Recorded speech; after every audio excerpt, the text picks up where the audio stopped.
Let us continue our discussion on the topic relations and functions, which is chapter 2 of class 11th. So in this video, we will discuss about identity function and its graph.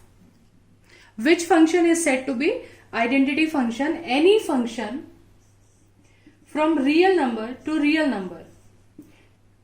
If y is equals to fx, y is equals to fx we used to call, and it is same to same as x, means whatever the value of x you will take, the same will be the value of y, means y is equals to x. This function is said to be identity function. So first let us discuss about its domain and range, and then we will learn how to plot the graph. Domain, the values of x, whatever you can take as input, what the values of x you can take, what are the all possible values, and y is our output after applying the function.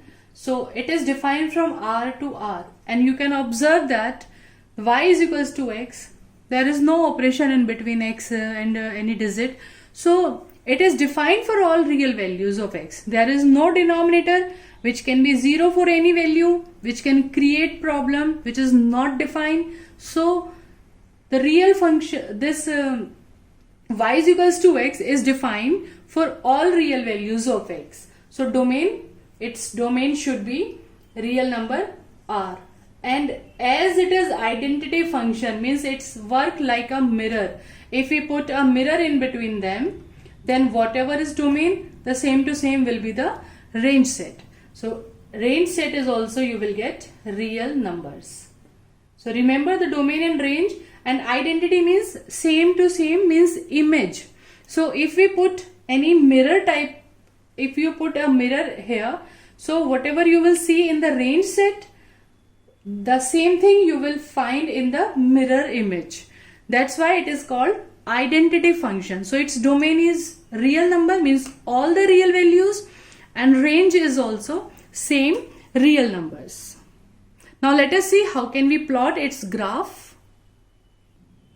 Let us calculate some values of x and y. Let us take some points. So x, if we are taking x as 1, so y is equals to, according to this function, y is equals to x function is, so y will also 1, then at x2, y will be 2, x3, y3, at x0, y will be 0, and let us take some negative points. At x minus 2, it is minus 2, and remember again it is defined from real number to real number, so any real number can be in between, but for the convenience of the graph we are taking integers only. So now let us plot all these points. So 1 1 it is like this, 2 2, x2 and y2. It's now simple plotting of the points as you were doing in your 9th and 10th standard, linear equation in two variable. So at x minus 2 it is minus 2, this is the point, and now join them with the help of a scale. It will be a straight line.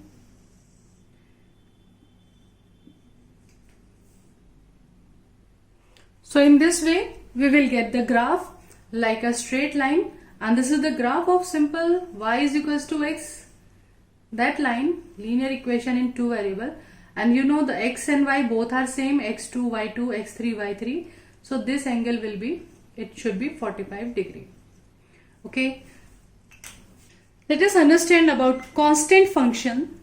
This is a function from R to R, and y is equals to fx is equals to always a constant. Output is always a constant. So you can see about domain, this function is also, you can see it is defined for all the values. In fact, for all the real numbers, your output is constant, any constant. C, constant means 1 2 3 5 7 9, any constant. So domain, any real number,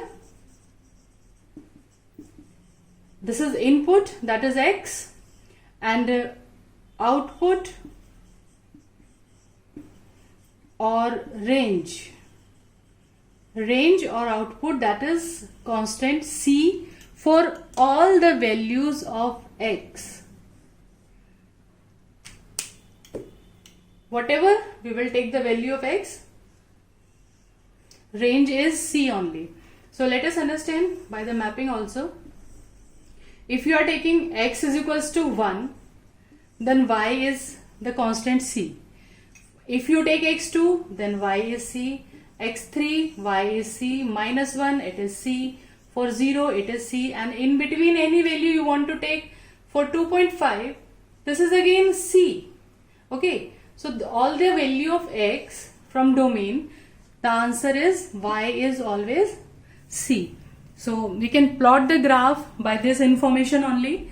At x minus 1, y is C. Let us understand, कोई भी any distance, any constant distance you can consider as C, minus 1, and let me take it here. Okay, for suppose for this time for the graph I am taking the constant as 3. Okay, so at minus 1 x is 3, at 0 x is 3, at 1 x is 3, then 2 it is 3, 2.5 it is 3, at 3 it is 3, and at x5 it will remain same, at x minus 4 it will remain same. So when you join these lines you will get a straight line like this, like this. So this is the graph of y is equals to 3, and from your 9th standard you are very familiar from this graph. So y is equals to 3, what you are saying, line parallel to x-axis. If y is equal to something is given, then we call it line parallel to x-axis. So and the distance between line and x-axis, it will be 3. So for any constant, if you want to plot the graph of y is equals to minus 1, then it will be parallel to x-axis and passing through minus 1, that is at a distance of minus 1. Okay, so this is, in this way you can find a graph of the constant function. Graph of constant function y is equals to C. Its graph is always y is equals to C, graph always parallel to x-axis. Okay, so remember this thing. So by this you can observe the graph of constant function will always parallel to x-axis, and whatever the constant means y is equals to C will be at a distance C. If we plot the graph of y is equal to C, at C you don't know, then graph of y is equal to C will be a line parallel to x-axis, and the distance between these two lines will be C. Okay, so in our next video we will discuss the graph of quadratic and cubic polynomial. Till then, stay tuned, enjoy life, enjoy maths, as it's easy.